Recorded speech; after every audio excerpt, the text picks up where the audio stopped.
Muito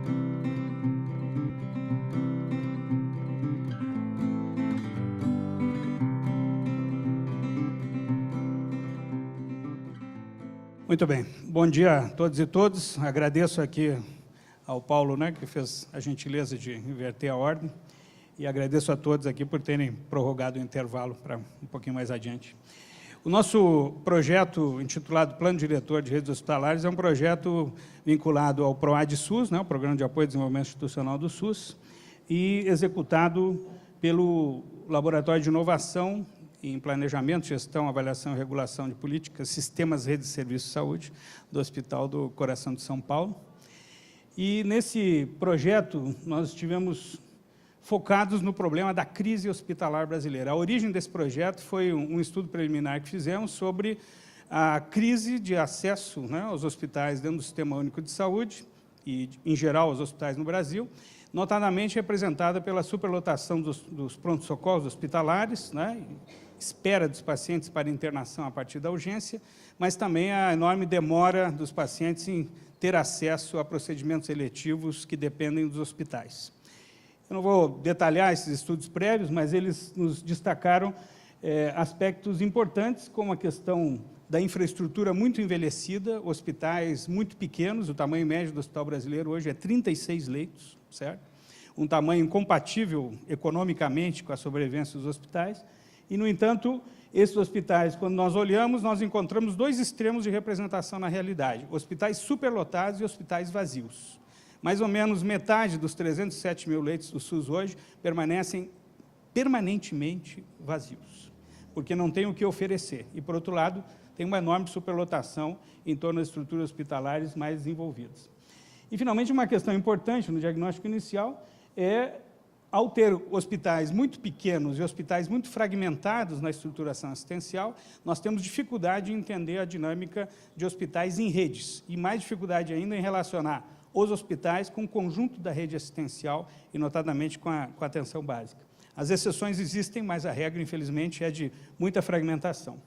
A necessidade, portanto, de uma reforma hospitalar. Esse foi o sentido desse projeto: mobilizar atores políticos, sociais, profissionais, em torno ao reconhecimento da crise de acesso e a necessidade de construir uma reforma hospitalar no sistema.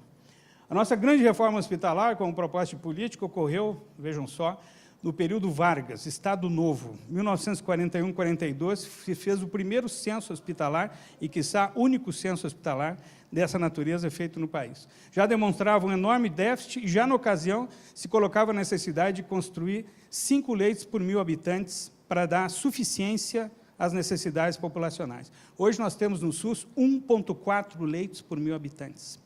Quando a gente analisa a efetividade, nós temos 0,7 por 1.000 habitantes, só a metade é efetivo. Para vocês terem uma ideia, um país como a Espanha, onde há reclamação de falta de leitos hoje, tem 3,4 leitos por 1.000 habitantes. Nós temos 0,7, certo? Portanto, ao fazer a análise de necessidades comparativas, a gente fica realmente espantado como é possível que, estando em redução contínua o estoque de leitos geral e no SUS desde 1992, e particularmente nessa década estudada aqui, uma redução significativa, onde diminuíram 37.269 leitos no SUS, certo? A gente não consiga colocar esse tema numa agenda política de prioridade. Algo acontece que esse tema não entra numa agenda de prioridade. E, portanto, ao entrar nessa discussão e procurar aprofundar a análise da distribuição desses leitos no território nacional, onde se verifica a permanência de enormes desigualdades entre as regiões e entre as cidades mais ricas, capitais e o interior do país, nós estamos diante de um processo que só pode ser revertido se nós criarmos agentes políticos e sociais que entendam esse debate e que possam postular essa discussão. Não nos ajuda muito uma certa polarização que se instalou no país entre a atenção básica e a atenção especializada e hospitalar. Eu venho da atenção primária, da atenção básica. Minha trajetória inicial como sanitarista, epidemiologista, como médico, vem dessa questão. Vivenciei a estruturação inicial de saúde da família, me dediquei depois num ciclo vital a toda a questão da urgência no país, tinha envolvido na política nacional de urgência, criação do SAMU, as estruturações de redes de urgência. Hoje eu me dedico à questão da política hospitalar, porque sem hospital eu não consigo conceber que a gente consiga desenvolver uma atenção básica forte, e sem o hospital não se consegue terminar os percursos de atenção e urgência quando os casos são mais graves. Eu diria, em síntese, o seguinte: a atenção básica não sobrevive sem o hospital e o hospital não sobrevive sem a atenção básica. Essa sinergia sistêmica é o que nós tratamos de desenvolver dentro desse debate, certo? E aqui é muito pequeno para ler, mas mostra por regiões o enorme déficit de leitos que nós temos colocado. As bases conceituais desse projeto foram talvez uma das construções mais importantes, porque para tratar um tema complexo como esse, um objeto complexo, era preciso recorrer a um conjunto de elementos conceituais que nos desse capacidade de análise para além das análises diagnósticas tradicionais, pontuais. Por isso, nós fizemos um percurso para definir um conjunto de elementos relacionais no campo teórico-conceitual. O primeiro foi discutir com os coletivos que se envolveram nessa educação permanente para desenvolvimento e implementação de uma nova política hospitalar, toda uma conversa sobre, afinal, qual é a imagem do hospital no futuro. Porque o hospital que nós temos classicamente identificado, ele já não tem vigência. O hospital hoje é um espaço de um dinamismo violento, dado o impacto da tecnologia no ambiente hospitalar, dado a exigência de que o hospital se relacione sistemicamente com todos os componentes do sistema de saúde, dado a mutação constante das necessidades sociais em saúde e dado, no caso brasileiro, a enorme desigualdade de acesso que adiciona um problema de injustiça social no que diz respeito ao acesso hospitalar especializado. Portanto, essa asseveração aqui desses autores espanhóis coloca para nós uma amplitude sobre essa imagem do hospital do futuro, que é uma questão em aberto, são várias questões em aberto, a incerteza é muito grande. Portanto, nós só podemos apropriar esse debate assumindo que esse será um debate no campo da complexidade. A referência está no campo da complexidade, onde nós vamos ter que lidar com sistemas abertos, um grau de incerteza muito grande, além do que o nosso projeto Plano Diretor de Redes Hospitalares trabalha com um horizonte de planejamento de 25 anos, o que também é uma novidade para pensar esse futuro. Nós descomprimimos o futuro para poder pensar soluções que nós não vamos alcançar em pouco tempo. O déficit nominal de leitos que nós calculamos é de 420 mil leitos no país, o que representa um reordenamento espacial de leitos, instituições hospitalares, e nem é um problema de físico, de construção, né, e equipamento, é um problema de pessoal. Quem vai operar esses hospitais no futuro? E como esses trabalhadores vão se inserir nos sistemas regionais de saúde de forma orgânica, não isolados dentro dos hospitais. Então, os papéis possíveis de hospital no sistema de saúde é uma discussão que fizemos com os participantes desse exercício nos 4 estados, Amazonas, Pará, Sergipe e Espírito Santo. São 4 estados de intervenção desse projeto. E nós apontamos, sobretudo, essa dimensão de um hospital que se integra ali embaixo à esquerda, num território de responsabilidade delimitado, estabelecido em várias escalas, segundo o núcleo de produção do hospital, mas relacionado horizontalmente com o conjunto dos recursos assistenciais no território, e não como uma torre isolada dentro do sistema, como costuma ser a presença hospitalar. Nessa definição também pesa esse conceito, que está no título hoje, redes hospitalares. Veja só, isso é um desenho da década de 40 do século XX, faz parte da documentação da proposta do governo Vargas, copiado do sistema norte-americano e que hoje vem sendo aplicado de novo em várias regiões do mundo. Temos no centro um hospital de base ou de especialidades, um círculo ao redor de hospitais regionais e depois hospitais locais que se relacionam, por sua vez, com os centros de saúde e atenção básica. Como compor essa hierarquia, que, na verdade, se desconstrói como hierarquia vertical para criar um relacionamento colaborativo horizontal. Essa é uma discussão importante. Os hospitais, ficando isolados, principalmente os pequenos hospitais, eles não têm viabilidade financeira nem técnica, mas nós precisamos de pequenos hospitais devido à vastidão do território nacional. Eu não posso usar apenas o referencial de hospitais regionais, quando as distâncias são enormes, eu preciso de pontos de apoio hospitalar na distribuição do território brasileiro. Está muito claro no nosso trabalho do Pará, no trabalho do Amazonas, onde, num determinado momento, se tentou, a política nacional decretou, 5 anos atrás, que iam fechar todos os hospitais menores de 50 leitos. Isso significava fechar todos os hospitais no interior do Amazonas. Essas decisões completamente malucas, sem referência com a realidade. Então, ao trazer esse debate de redes hospitalares, nós estabelecemos um diálogo entre a rede hospitalar necessária, como rede de atenção integrada necessária, a partir de necessidades. Esse foi um grande debate. Os participantes pudessem entender, afinal, o que significa planejar um sistema de saúde a partir de necessidades. Nos ajuda bastante essa tipologia aqui de Bradshaw, que fala, necessidades normativas, necessidades sentidas pela população, normativas são as institucionalizadas, o que é sentido pela população, o que se expressa na forma de demanda pela população e o que são as necessidades comparativas, que são já as dimensões que nos permitem olhar outras experiências de sistemas fortemente ancorados na atenção básica, ambulatorizados ao máximo e que precisam hospitais num certo nível, né, de suficiência. Isso, então, permitiu que a gente entendesse como entrar numa dimensão de sistemas complexos adaptativos. Responder a essas necessidades significa organizar os elementos numa totalidade que dê conta de responder à dinâmica constante do ambiente externo ao sistema. Sistemas e subsistemas que compõem, por sua vez, núcleos de produção hospitalar, relacionados em estruturas hospitalares, relacionados em rede, relacionados a territórios sanitários, né, assistenciais. E esse tipo de enfoque sobre a complexidade nos permitiu, então, entender esses sistemas como aquilo que se caracteriza por um grande número de interações. Por sua vez, e aqui uma representação do que significa isso, as necessidades ali, as bolinhas amarelas, gerando um conjunto de interações constantes, de ajustes constantes para ter o resultado. E esse resultado também é mutante na medida que eu exijo mais desse resultado e a percepção social, política, técnica muda constantemente.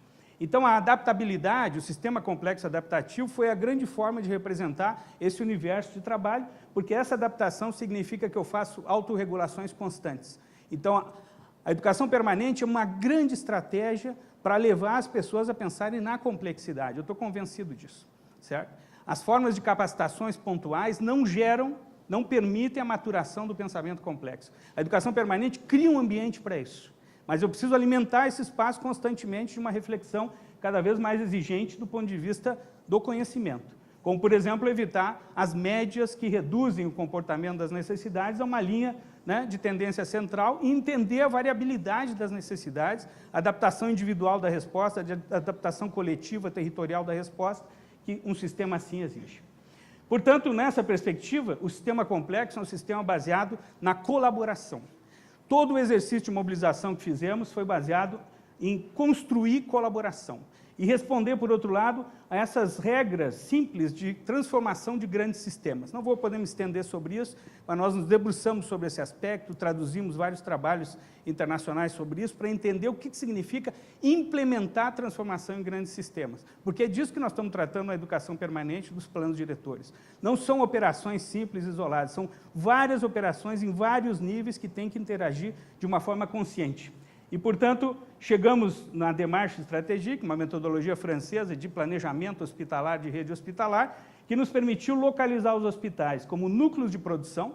Então, nós trouxemos para dentro do debate as lideranças profissionais dos núcleos de produção, os seus componentes de diagnóstico, terapêutico e acompanhamento, o depoimento dos médicos, sobretudo, que se aproximaram desse exercício, diz, pela primeira vez nós, médicos, estamos sendo convidados a discutir política de saúde e implementação do sistema. Esse não é um depoimento menor. Isso é um impacto grande numa certa rigidez que nós temos, que os gestores pensam as decisões do sistema e os trabalhadores operam o sistema. E o poder real de uma organização como o sistema de saúde está na organização profissional da atenção.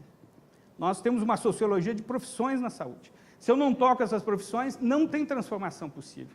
Portanto, isso foi de extrema utilidade, permitiu metodologicamente dialogar com os componentes não hospitalares, com os demais hospitais, e isso nos levou, então, a consolidar, através de etapas do projeto, o conhecimento sobre a realidade. Fizemos censo hospitalar, recuperamos os dados, né, de bancos secundários, projetamos o que seria necessário em cada região, em termos de número de leitos, perfis de hospitais, número de leitos, e esse é um exercício que vai, obviamente, se aperfeiçoando ao longo do seu próprio desenvolvimento. E é isso que nós temos hoje aí trabalhado. Portanto, nos 4 estados, e aí a metodologia repete uma abordagem, obviamente, dos cânones da educação permanente, mas se nutre de uma dimensão técnico-profissional muito densa, certo? E vejam a amplitude desse projeto. A gente trabalhou diretamente com 291 hospitais, né, em 33 regiões de saúde, em 138 municípios, numa distribuição que procura abranger todas as regiões dos estados, gerando processos, né, que se ampliam através dos censos que fizemos e dos debates regionais que envolvem todo esse exercício. E, terminando aqui, eu teria muitas coisas para falar sobre os dados, os resultados, fizemos análises que nunca tinham sido feitas do ponto de vista do tratamento estatístico dos dados que temos, né, no sistema brasileiro, E isso nos permitiu, então, construir as bases argumentativas do processo. Queria destacar um elemento muito importante.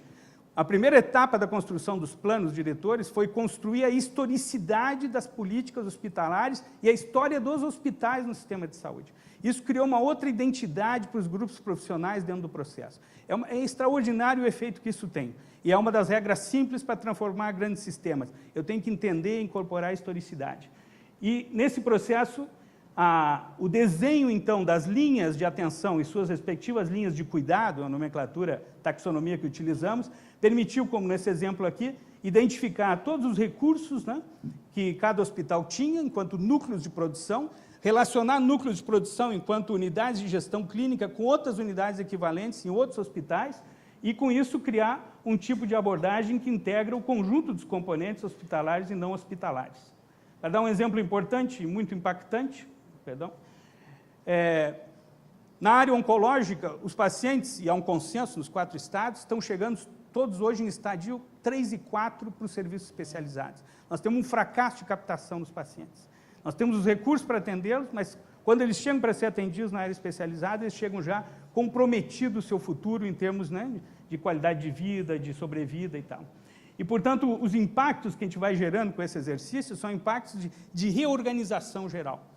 A área hospitalar, por incrível que pareça, consome 70% dos recursos do SUS, mas os estados e os municípios não têm clareza na organização da gestão da sua rede hospitalar. O relacionamento é de compra e venda de serviços, não de incidência na organização política dos recursos no território, ignorando o peso que os hospitais têm por concentrar comunidades profissionais, pelo símbolo que são para as populações, sobre o processo de organização geral do sistema. Então, imagino que já acabou o meu tempo. Só dizer que as perspectivas de aplicação são muito interessantes. Os 4 estados solicitaram a continuidade desse projeto, né, no próximo triênio do PROAD. O processo de implementação é lento. Depois de construir os consensos necessários dentro da área de saúde, tem que construir o consenso com as outras áreas de governo, planejamento, financiamento desse processo, envolve uma movimentação muito grande e nós estamos apostando de forma muito grande nesse tipo de exercício. Enfrentar a complexidade, transformar os grandes sistemas, é o que nós precisamos para fazer o Sistema Único avançar e achamos que, modestamente, esse projeto entra nessa seara e tem um potencial muito interessante. Obrigado. Preciso te interromper. É a hora do abraço. Esperada ou não? Claro. Então... Armando, nós agradecemos muito, parabenizamos pela experiência e leve mesmo nosso abraço de parabéns, de incentivo e boa viagem. Obrigado.